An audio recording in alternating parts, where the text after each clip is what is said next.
This is Ag Matters PM from the Iowa Agribusiness Radio Network, brought to you by the Iowa Soybean Association, your daily recap of the information that affects Iowa's farmers, producers, and consumers, right here in the heart of the heartland. With reports from our award-winning broadcast team of Dustin Hoffman and Riley Smith. Now, from the IARN studios in Des Moines, here's Riley Smith. Well, good day and welcome to Ag Matters PM from the Iowa Agribusiness Radio Network. I'm Riley Smith. Today is Tuesday, June 14th, 2022. We're so glad you can join us. In today's episode, I talk with some folks from Iowa State University at the Iowa State University Dairy Farms Open House from last Friday. We had a lot of discussion on the dairy industry in Iowa and just how much impact it has. We also have a look at that ag weather outlook, but first, let's take a look at those markets. It's time now for the Ag Matters PM Closing Market Summary, your source for market analysis and settlement prices from the day's trade in Chicago, courtesy of the folks at agmarket.net.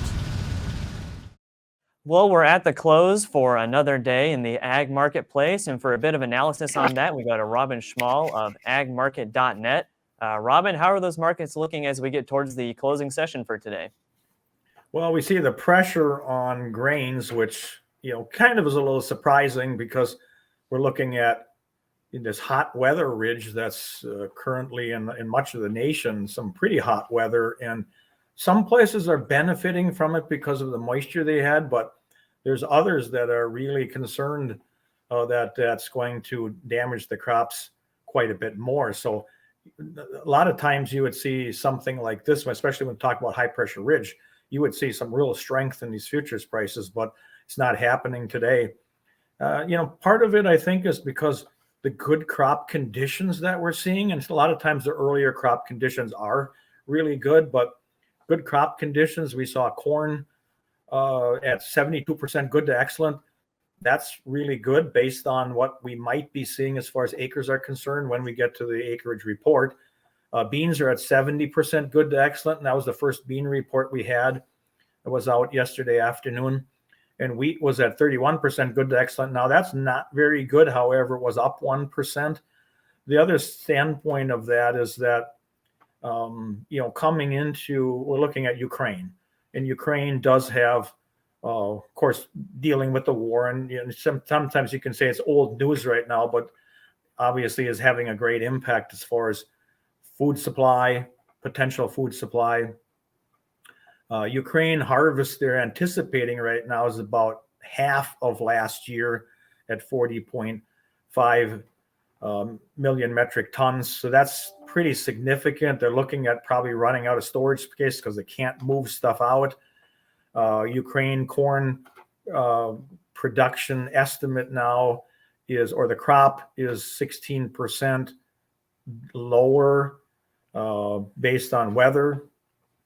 And, they got grain, but nobody can touch it at this point in time, or very few can touch it. They're trying to work on things, and some stuff is going out through into Poland and things like that, but it's just not happening like we want to see. So even though that's bullish per se on everything, it's bearish from the standpoint of, will it ever come out? Can it come out? Are crop conditions going to still remain strong? Palm oil imports to India declined 10% in May. That's having some pressure as far as the whole soybean oil complex is concerned, or the complex in general. So we got a number of different things going on there that you would think would be more bullish, but overall, we're maybe a little bit too high priced right now. And who knows, maybe we are going to end up with some very good crop conditions if things just settle out. We got the growing degree days. All right, and what are we seeing on the other side of the marketplace in the livestock complex? Well, livestock yesterday, we took a huge hit, but then they came back again. We saw on the live cattle, we saw June and July close, or June and August, I should say, close the chart gaps that were underneath, rebounded back up. Now they tried to rebound a little bit more today after the fall yesterday. June was the only one posting a double-digit gain, and that's because that's got to stay close to cash because it doesn't have that much more longer to trade to the end of the month. It was caught in the downdraft yesterday because previously last week we saw strong cash develop in the cattle market. So it really should not have gone down much down in the downdraft yesterday.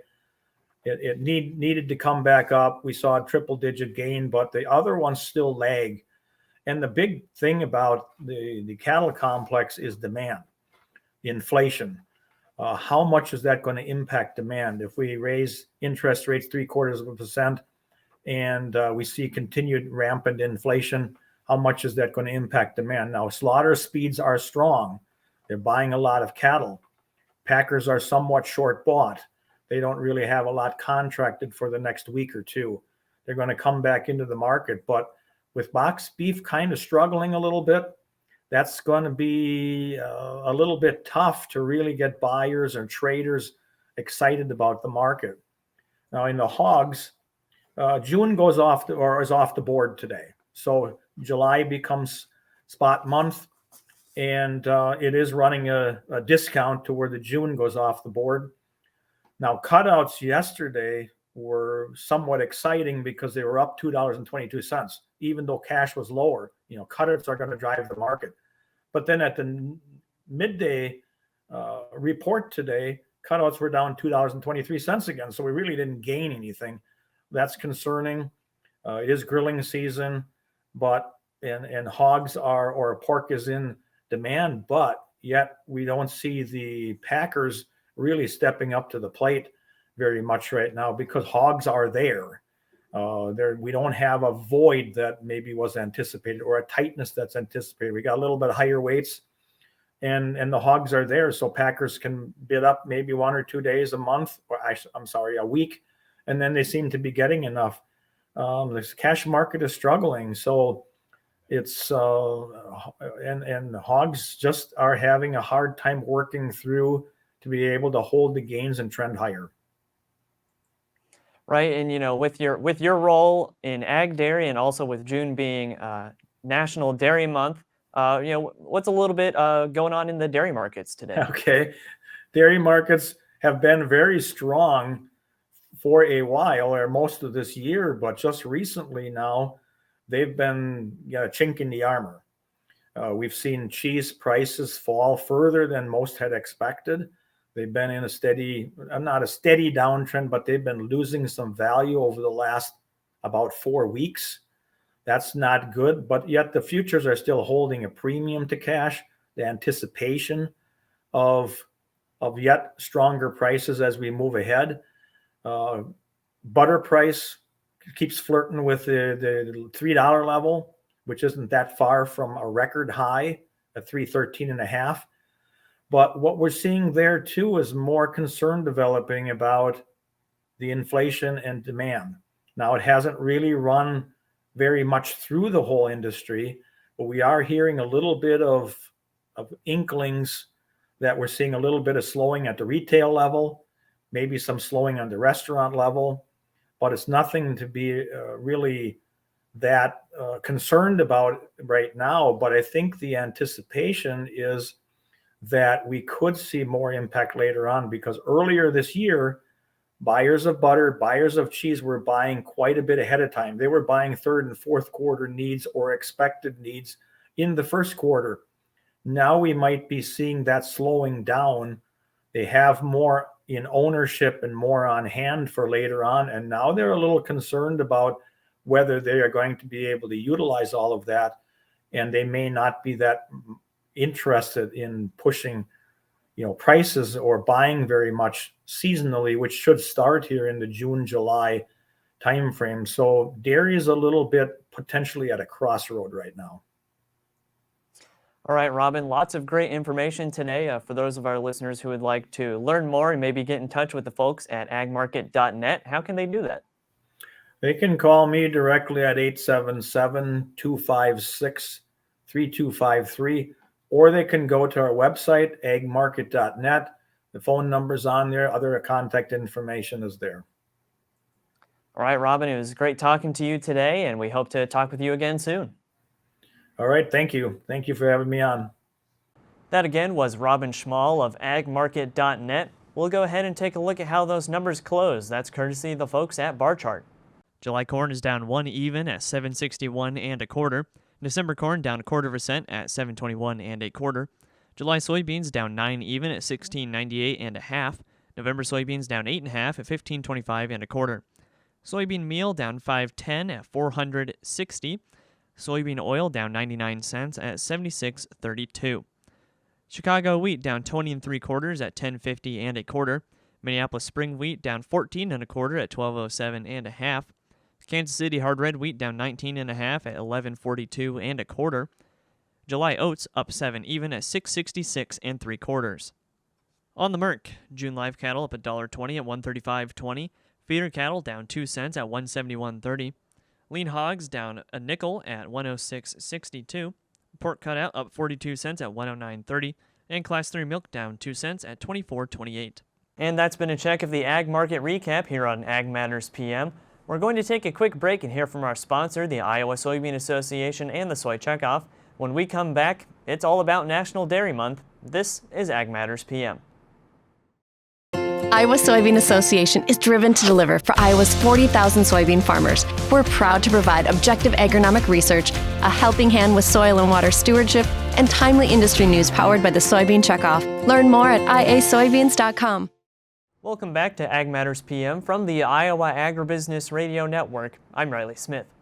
Well, last Friday, Avery and I had the opportunity to head out to the Iowa State University Dairy Farm to check out their open house for the day. They were bringing in visitors to learn about the dairy industry and that farm and how it benefits them and the students. One of the faculty members in attendance was Gail Carpenter, the assistant professor of teaching in dairy production for Iowa State University. I had the chance to talk with her about her role with the farm, how she works to educate the dairy students and all the ag students on Iowa State University's campus, and how they take that information and go on to apply it to their career field. All right, we're out here at the Iowa State University Dairy Research and Teaching Unit talking with Gail Carpenter. She's with Iowa State University, does a whole bunch of stuff for the dairy industry. So let's just start off talking about this farm that we're on right now. We've got an open house going on, great educational opportunity. What's it like to manage this farm and kind of have that personal experience of being in the dairy industry? Yeah, so I was a interim manager of this farm for a few months last year, and dairy farming is an around-the-clock endeavor. We milk cows twice a day here every day, and they have to be fed every day. They have to be bedded every day. So it's really a labor-intensive process. There are a lot of people who have to work together to make sure that this farm is moving forward and the cows are well taken care of, and we're prioritizing animal welfare and comfort in addition to our production here. So we're a little bit special here as a farm too. We're not a commercial facility, right? We sell our milk. We do produce milk here, and it is a product that we sell just like any other commercial farm. But on top of that, we are fulfilling the land grant mission as well of research, teaching, and extension. So have research projects going on here pretty often, and we also do a lot of heavy teaching here and use some of our facilities for outreach as well. So it keeps you busy for sure. Yeah, absolutely. And like I said, you walk in, the first thing you see is the milking facility, and you see it's pretty automated.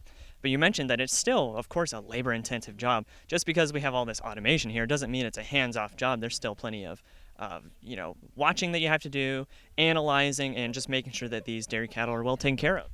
Exactly. We do have quite a bit of data that we collect from our cows on a daily basis. So every day we're weighing how much each pen gets in terms of feed, and then how much feed is left over. So we know as a pen, how much did those cows eat.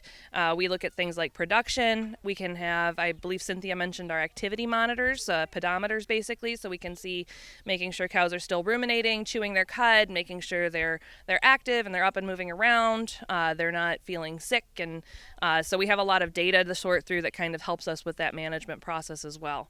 But yeah, so we're able to utilize technology, but you still need that people side of things too to be able to make sure that everything is running at peak efficiency.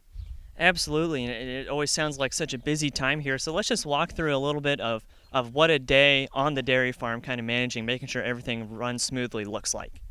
Sure. So there's a lot of different people, like I said, a lot of different people doing different things to make sure the whole dairy is running smoothly. So we have our feeders will get here at 4:30 in the morning, make sure that feed is dropped for the cows. So when they're up around sunrise, that they're eating and that they have that fresh feed in front of them.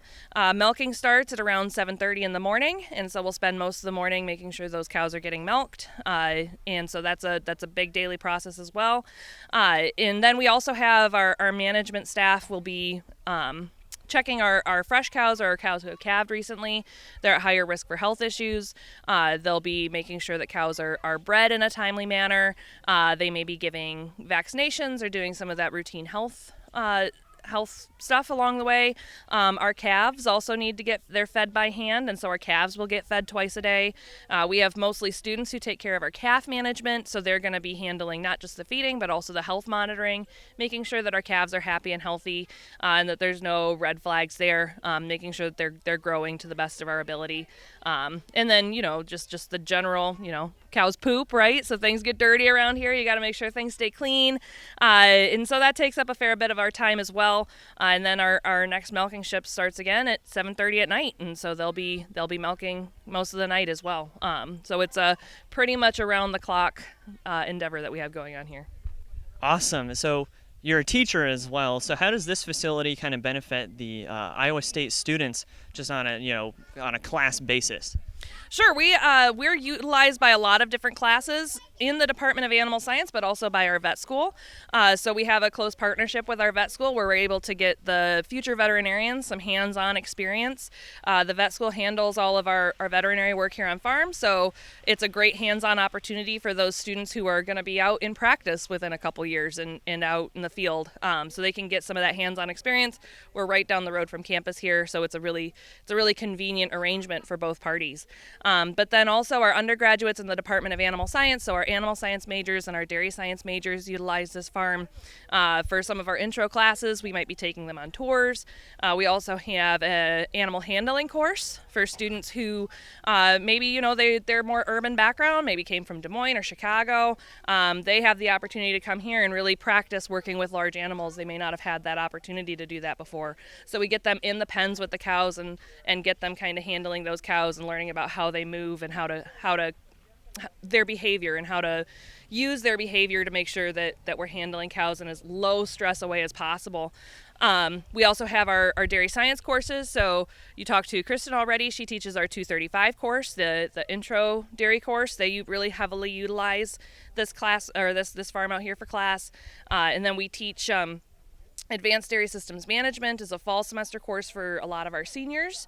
That's one of their electives. So, it's a requirement for dairy science major, an elective for animal science majors. So they utilize this farm a lot for a lot of their labs as well. And then I teach ANS 435, which is applied dairy farm evaluation. So basically teaching students the basics of how to be a consultant. And so we use this farm throughout the semester for that class as well, and really dig into some of the records of this farm and some of the management practices here to give students some of that hands-on consulting experience.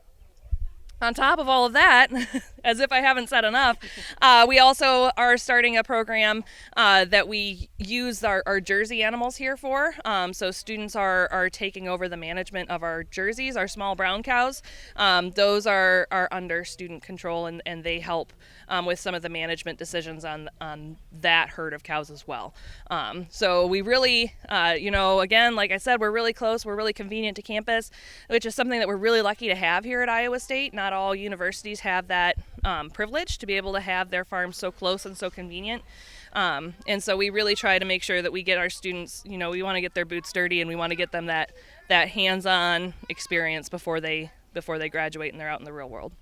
Exactly. It's one thing to be in class and learn about all this stuff through the textbook and lectures, but it's another thing to get on the farm and actually get your hands dirty and do it. So, of course, we see, Iowa State, one of, if not the top agricultural school in the state. How important is it to have this facility where they can get that experience and then go out into the field and they already have, experience working with the cattle, They know what to look for in good cattle, and then just, they have such a head start on the industry. Oh, it's incredibly important. I agree with everything you said. Agriculture in particular is such a hands-on field, and being able to understand not just what you read in a textbook, but the realities of working with a cow. She's a biological system, right? So they're a little less predictable than an engine of a car, for example. So if we just had students reading textbooks and memorizing pathways and learning a bunch of facts, and it's great when they get all A's on exams. And I'm not saying students that you shouldn't be getting all A's on your exams, but I think what's really important in the true value of a place like Iowa State is to be able to get your hands dirty and be able to actually get that hands-on experience and see how it works in the real world.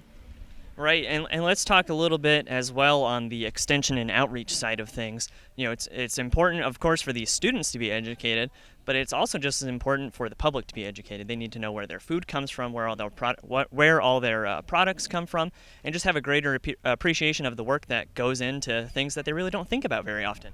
Yeah, so that's another thing that we do here as a land-grant institution. So we have a really strong extension team that works a little bit with the public outreach, but also really, really heavily with dairy producers and dairy industry in the state.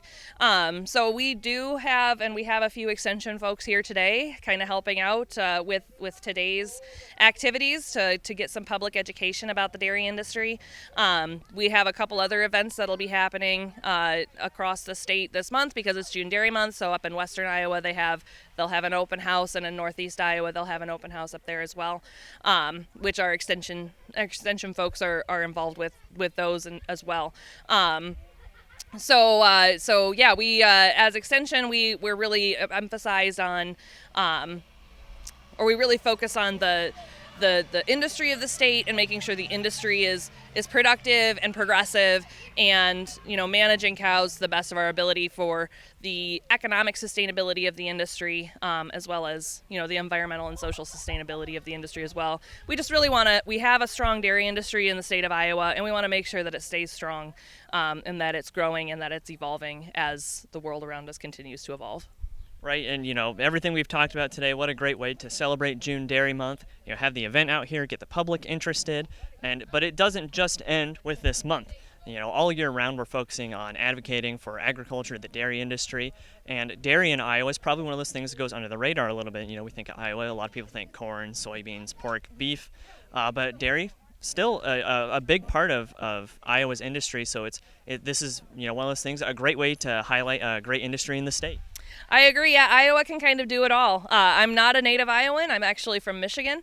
I always thought of Iowa as a pork state, and it wasn't until I moved out here over the course of my education that it kind of occurred to me, Iowa has a pretty big dairy industry as well. So yeah, we can do all of it. We can do pork, we can do turkeys, we can do beef, we can do dairy, corn, soybeans, you name it, we got it. So it's a really exciting state to be a part of, and it's really, a privilege to be here for June Dairy Month and all year as well. All right, Gail, well, it's been great talking to you today, and hopefully we can use this to advocate more for the dairy industry and agriculture as a whole. All right, thank you. That again was Gail Carpenter, the Assistant Professor of Teaching in Dairy Production for Iowa State University. We'll go ahead and take a look at that ag weather outlook. Well, as Dustin said to me last year, it is disrespectfully hot outside with just some incredibly swampy conditions today. That high humidity and the high temperature makes it a bit of a hassle to be working outside, so this is one of the rare days that you won't find me complaining about having to work in an air-conditioned building all day. So let's go ahead and take a look at what the National Weather Service has in store for the next 24 hours. As you can see here from the National Weather Service, it's going to be stinking hot out for a while.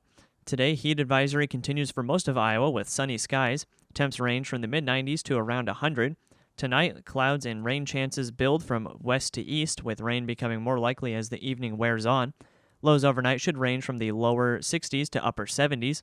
Tomorrow, showers and storms will start the day off, but the sun should break out later. Highs will be in the low 80s to low 90s. Looking at the affiliate weather map right now, as you can see for tomorrow, Cherokee will be rainy with a high of 81. Shenandoah rainy with a high around 89. Des Moines rainy and a high of 91. Albia mostly rainy and 93. Waterloo rainy and 90. And Clinton will see showers as well with a high of 96.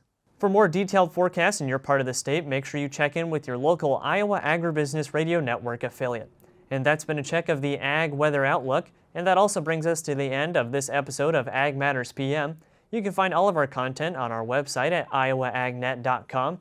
You can also follow us on Facebook, Twitter, and TikTok, and you can find our video content and previous episodes of AM/PM on our YouTube channel. So make sure to subscribe and hit that notification bell for updates when our videos go live. Don't forget our free twice daily market podcast on Apple, Amazon, Google, Spotify, and Podbean.